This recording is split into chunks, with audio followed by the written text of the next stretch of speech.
Hey friends, I'm Mike, a late identified autistic adult, and today's video is a little different. As you've noticed, my backdrop today is this lovely outdoor space. A while back, Meg, over on her video, The 70 Ways That Actually Autistic People Stim, did something really beautiful. She said something that actually stuck with me. But stimming isn't something to be ashamed of, and hopefully if, the general public can be more aware of what stimming is, the little autistic people can grow up flapping their books and it'll be fine. This video is partly thanks to that, and partly because I also stim a lot. Well, at least I used to. But like many autistic adults, I masked it, I hid it, I suppressed it. And on this little journey, I wanted to tell you the story of autistic stimming, why it matters, why I stopped, and what it cost. If you're new here and you don't know what stimming is, yeah, look, it sounds weird. It sounds alien, maybe even a little bit rude. And well, sometimes it can. Stimming is short for self-stimulatory behaviour. And you can almost hear it in the tone, something that a twee Stepford wife might whisper while filming a TikTok about her little nephew's quirky little meltdowns. But in reality, stimming is just self-regulation. It's how we manage sensory input, stress, joy, excitement, and anxiety by moving, repeating, touching, humming, spinning, breathing. It's not just an autistic thing. All humans stim. You probably do too. But here's the difference. Autistic stims are way more frequent, more visible, and more necessary. And because of that, they end up being more stigmatized. This September, I want to show you 77 stims. Some are soothing, and some are celebratory, joyful. Some you might already do, and some of them might surprise you, but all of them help. Maybe it's the vibe of the seasons changing into autumn up here in the Northern Hemisphere that has me in this kind of weird vibe, reflective mood, I guess. I don't know. How about you? In this video, though, little disclaimer, I am not going to be talking about self-injurious behaviour or harmful stims. Now, I have done in previous content linked in the description, but today it's exclusively positive. Tactile stims are often the first ones that we discover, and for really good reason. They help us feel steady when things get overwhelming. Whether it's rubbing a smooth stone, or running your fingers through some soft fabrics, not dry microfiber, or pressing your hands into something solid or interesting, these little movements can be incredibly regulating for our nervous system. There's something quietly satisfying about the texture of leaves, dry and papery or smooth and waxy. Palming soft moss. Soft moss is basically nature's stim toy. Not moss at all, actually. It's pretty dry. It feels quite interesting. It's got an interesting kind of, you hear it? Amazing home for insects too. Look at this ivy growing up. Cool, spongy, dry, wet, sometimes maybe even a little bit damp. It can be oddly soothing to touch. Or if you wear sleeves, fleece, cotton, something silky maybe, gently running your fingers along your sleeve is a subtle and familiar way to self-soothe, especially in public. Sometimes I'll play with my watch. It's got a really pleasant haptic feedback and it's quite satisfying to scroll. Do you ever pinch your neck? And the reason I ask that is that it seems to be a reasonably common stim that I actually didn't realise was a stim for a really long time. I spend nearly all of my time working at my desk and it's fairly stealthy, but my neck is like right there, literally half an arm's reach away, and I tend to massage and pinch the skin on the sides and the back of my neck. Maybe I should just get a stress ball like this lovely one shared in our Discord community today. There's something poetically grounding about the weight and coolness of a smooth stone. Quite a few autistic people love collecting them too. I've been sent some really pretty and exotic stones from friends and members of the community, and I can see why so many people love them. The right stone can feel like your hand just belongs there. Sea glass is great too, and fun to find on the beach, and plentiful and free. Sitting on your hands. It might look odd, but sometimes sitting on your hands can be comforting too. It adds pressure, keeps them warm, and helps settle restless energy when you're somewhere where you're under an obligation to sit still for ages. I sat on my hands quite a lot during my exams. I had no idea what the teachers must have thought. Like I discovered some strange new way to cheat or something, maybe. I also wrap my legs around my ankles or against chair legs quite a bit when I can't bounce them. Sometimes I rock, again, exams or other quiet group settings, you know, it's not bothering people too much. It's just something you can kind of do to help you focus. Some people like to brush their fingertips along textures, fabric or objects, or running fingers through your hair or a beard. And to be honest, I've never known what it's like running fingers through a beard, since I absolutely hate the sensation of beards and growing a beard. I hate it so much. I think it would send me into a meltdown if I pushed through and actually made myself do it. But from what I'm told, it's comforting. Some people like leg bouncing, and I'm right there with you too. Playing with tools or objects, just like this example from our Discord. Me too. Give me a pen or anything that spins, clicks or folds, and I'll find a way to stim with it. There's a reason some of us carry EDC gear that's half useful and half fidget toy. Don't ask me how many multi-tools or flashlights or little metal objects I've brought over the years that absolutely aren't fidget toys, I promise. Does anyone else chew things?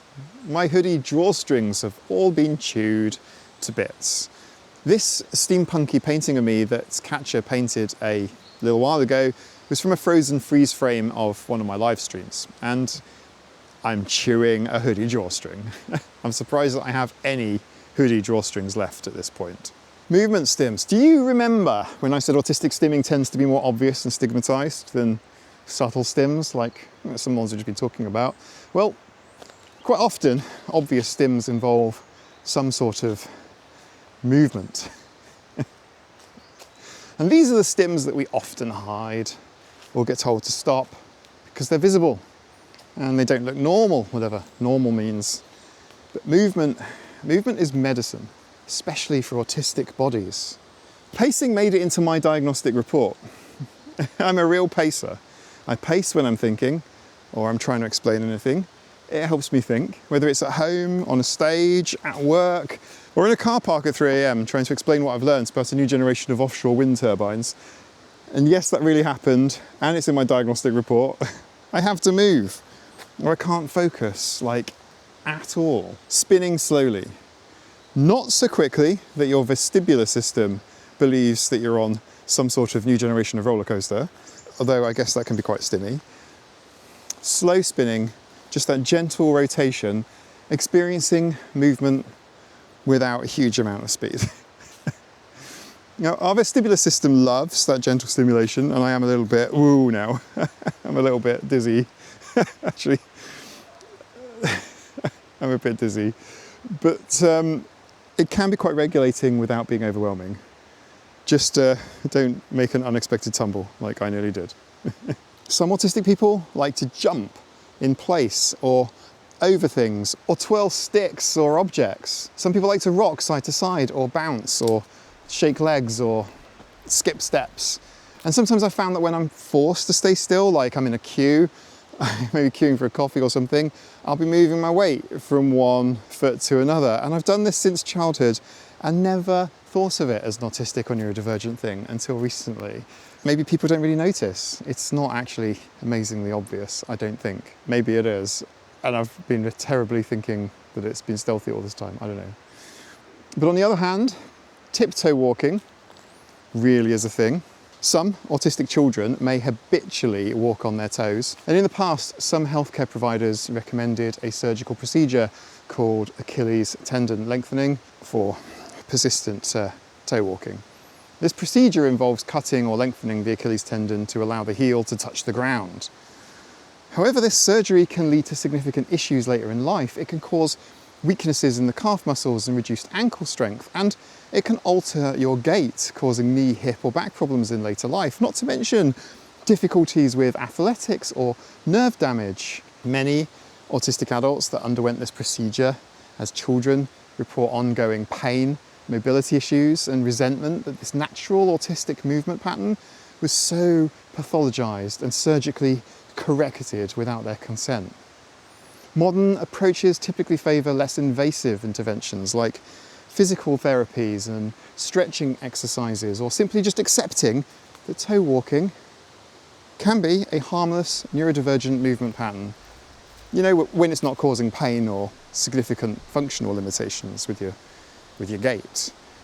But you know, some things just don't need to be corrected. What else? Hand flapping. How can we forget?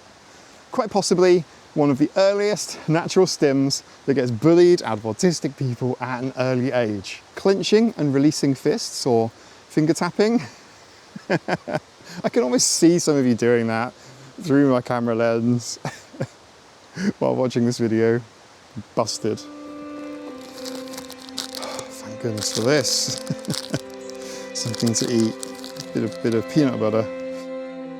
Very nice, not sponsored, probably should be. We have two senses that are often overlooked. That's proprioception and vestibular. These are hidden senses. They relate to balance and body awareness, and they need input too. We're talking things like balancing, movement, pressure, tight hugs, weighted blankets.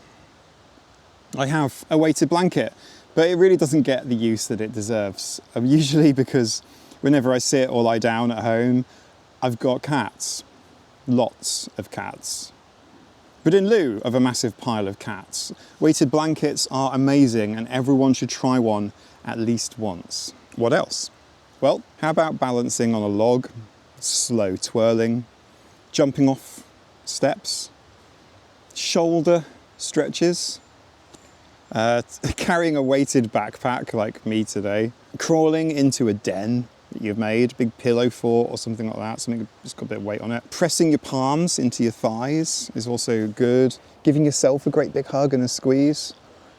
Putting your back against the tree and squeezing, you know.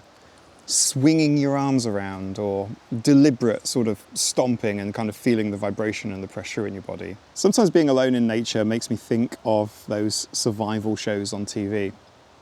You know, the ones with Ray Mears or Bear Grylls maybe? One person alone in an environment. Don't worry, I'm not going to drink my own piss. But it's almost a metaphor for what it feels like as an autistic person. Because for autistic people, stimming is a survival tool. Things that we do naturally to regulate or to focus or to feel safe or grounded, they're not necessarily signs of distress, you know. They can be overt signs of joy or peace. For so many of us and for so many years, we were taught to stop it because it's distracting maybe.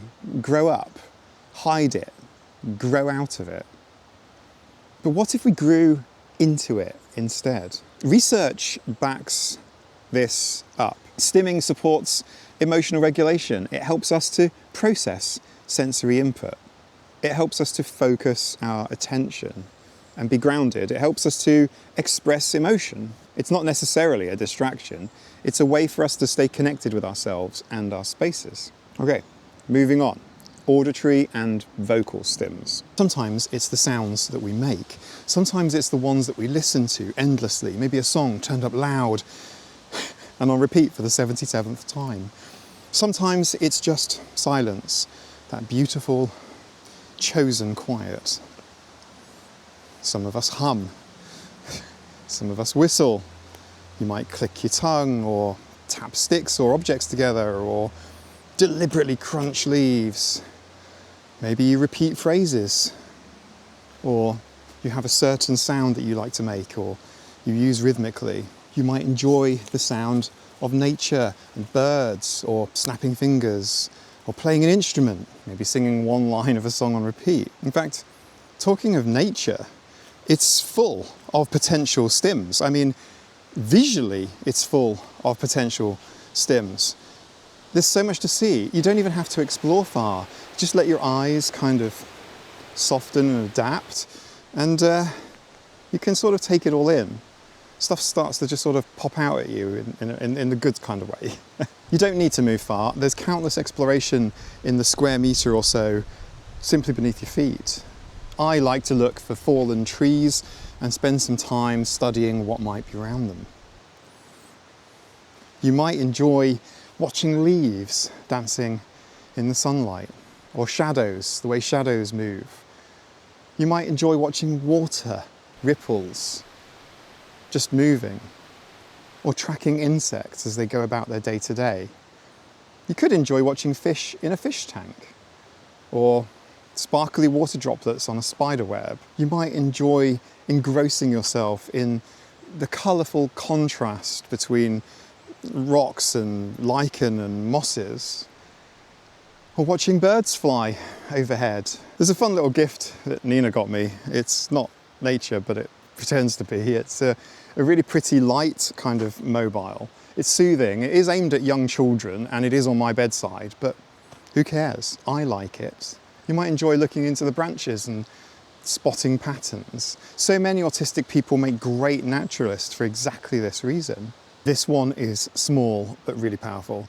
Smell and taste. You know when you smell something and it kind of takes you back to a certain memory? Well, smell and taste are amazingly linked with our memories, our emotions, grounding. And also, nobody around you needs to know that you're doing it unless you're like me and you spot people perceiving you chewing your hoodie drawstrings in Tesco's like some hungry goat, or sniffing your roll-on on your wrists or something. Breathing in forest air, smelling the fabric scent of your own jumper or sweater, something I used to do in school quite a bit. Things like scents from lip balms or roll-ons, that warm drink in the cold, mints, holding one in your cheek, or I sometimes do that if I find myself biting my cheeks. Take a mint or some chewing gum instead. Some autistic people like fizzy water. I'm not one of them. Let me know if you are a fizzy water autist in the comments below. There are so many potential stims with taste and smell and visual and texture and proprioception and vestibular. Maybe you don't need 77 stims. Maybe you just need one. The right one at the right time. Some might look a bit weird. Some might draw some looks, but stimming is not shameful. It's sacred, it's self-care, and it's ours to reclaim.